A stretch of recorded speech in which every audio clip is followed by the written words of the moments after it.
is something unique about every place, but very few people really understand where it came from. We really are just trying to make a place for people, and we want those people to care about it and to love it. You live in one of these places, or you work in one of these places, or you shop in one of these places, or you play. How do you create something that's differentiated? I think LandDesign, our approach has always been that every project has a unique set of circumstances, whether it's physical context, social context, cultural. We spin threads and we weave them into designs, and history's a part of it and culture's a part of it. You know, story has to be something that's a lot more emotional and about how you experience and how you grow into a place.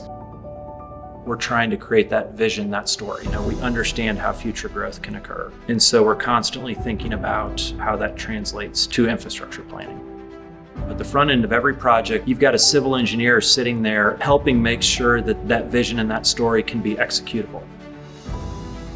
What I have learned is that the community really owns the future of this place. We're designing things that everyone should have access to. So working with our clients and working with communities to make sure that we understand that there is a broader approach besides just our project. You know, we know that we're going to be touching people's lives on a day-to-day basis, so that we know that what we put on paper and the big ideas are positive impact. We don't want to have community engagement to check a box. So what we do is go into the communities to get a more broad perspective, make it easier for the community to talk, and then just listen. The other part is that it's financially feasible. What we've been really successful in is approaching municipalities, cities, in terms of how can we make this infrastructure that's adaptable, provide value not just for our project, but for a larger region. Thinking through scale is thinking through how you want someone to experience a place. If I'm designing the space to be intimate, I need to understand what intimacy feels like and looks like. Is that walls? Is it landscape hedges? Is it a certain type of material that needs to go there? Versus master plan communities, I think about how are they going to experience the landscape going 30 miles an hour or on a bike.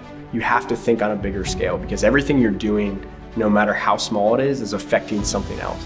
It's taken a logical approach about how do you maximize what you can build today in a way that doesn't burden the project from an economic standpoint. You're trying to set up the framework for future development. You're trying to set up the framework for the next 50 years. And if you think about how complicated that can actually be, it's great to now have civil engineering and landscape architecture working together. And ideas can come from engineers or designers or planners or artists, whoever that is.